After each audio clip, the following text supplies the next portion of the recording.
राजस्थान, राजाओं की धरती, शौर्य की धरती, तपती धूप और रहस्यमय कहानियों का देश। यहाँ का हर किला, हर महल एक शानदार अतीत की कहानियां कहता है। प्रेम की कहानियां, विश्वासघात की, बहादुरी की और त्याग की। यह एक ऐसी धरती है जहां इतिहास जीवंत हो उठता है, पुराने पेड़ों की सरसराहट में, खंडहर हो चुके किलों की खामोशी में, और कभी कभी उन दीवारों के भीतर रहने और मरने वालों की सिहरन पैदा करने वाली मौजूदगी में। आइए मैं आपको ऐसी ही एक जगह ले चलता हूं, एक ऐसी जगह जहां अतीत भुलाए नहीं भूलता, कोटा और भव्य बृजराज भवन पैलेस।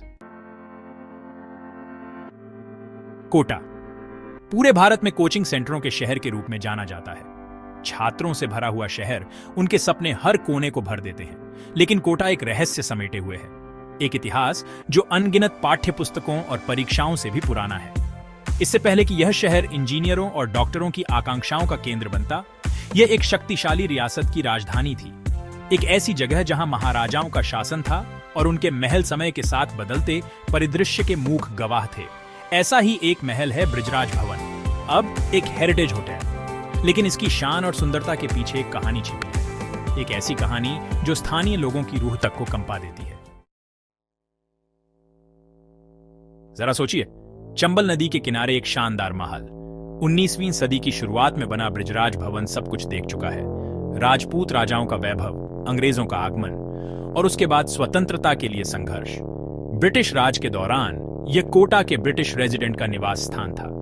इसकी ऊंची छतें और विशाल आंगन ब्रिटिश अधिकारियों की हंसी से गूंजते थे, लेकिन इस खुशी के आवरण के नीचे बेचैनी की भावना हमेशा बनी रहती थी। स्थानीय लोग महल की दीवारों के भीतर होने वाली अजीबोगरीब घटनाओं के किस्से सुनाते थे।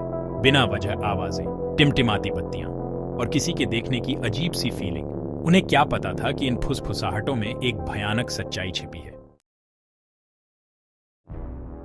साल था 1857। भारतीय स्वतंत्रता का पहला युद्ध, जिसे सिपाही विद्रोह के रूप में जाना जाता है, ने देश को अपनी चपेट में ले लिया था। कोटा में विद्रोह की लपटें तेज थीं। ब्रिटिश शासन के खिलाफ नाराजगी से भरे भारतीय सैनिकों ने हथियार उठा लिए। कोटा के British resident Major Charles Burton खुद को एक मुश्किल स्थिति में पाते हैं। संख्या में कम और रणनीति में कमजोर, उन्होंने और उनके परिवार ने महल की दीवारों के भीतर शरण ली, लेकिन उनका यह सुरक्षित ठिकाना जल्द ही कब्र में बदल गया। विद्रोहियों ने महल पर धावा बोल दिया। मेजर बर्टन, उनकी पत्नी और उनके 2 बेटों की बेरहमी से हत्या कर दी गई। गलियारों में गूंजती उनकी चीखें सदियों तक रहने वाली एक भयावह घटना की शुरुआत का प्रतीक थीं। उस भयानक रात के बाद महल एक भयानक सन्नाटे में डूब गया। स्थानीय लोगों ने रात के सन्नाटे में मेजर के कदमों की गूंज सुनने का दावा किया। उनकी आवाज अदृश्य नौकरों को आदेश दे रही थी। कुछ लोगों ने तो एक छायादार आकृति को भी देखा जो मेजर से मिलती जुलती थी, गलियारों में गश्त लगा रही थी। एक वफादार रक्षक, हमेशा के लिए अपनी मृत्यु के स्थान से बंधा हुआ।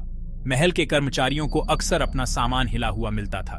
दरवाजे अचानक अपने आप बंद हो जाते थे और एक दमनकारी, भारी माहौल हवा में छा जाता था, खासकर नरसंहार की बरसी के आसपास।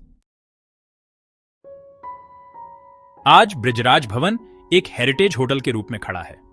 दुनिया भर से पर्यटक इसके पुराने जमाने के आकर्षण का अनुभव करने आते हैं, लेकिन विलासिता और भव्यता के पीछे अतीत की कहानियां छिपी हुई हैं। मेहमानों ने अपने कमरों में किसी की मौजूदगी महसूस करने की बात कही है। एक ठंडा स्पर्श, अंधेरे में एक फुसफुसाहट। कुछ ने तो खुद मेजर बर्टन को देखने का दावा भी किया है। उनका भूतिया रूप उन भयावह घटनाओं की याद दिलाता है जो इन दीवारों के भीतर हुई थी। बृजराज भवन महज एक होटल से कहीं बढ़कर है।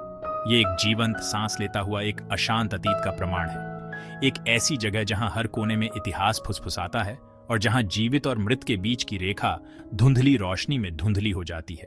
तो अगली बार जब आप खुद को कोटा में पाएं तो याद रखें, शहर में आपकी नजरों से कहीं ज्यादा कुछ है। आधुनिकता की सतह के नीचे प्राचीन कहानियों की दुनिया है, और इन सब के बीच में है बृजराज भवन। उन लोगों के साथ अपने रहस्य साझा करने की प्रतीक्षा कर रहा है जो सुनने की हिम्मत रखते हैं।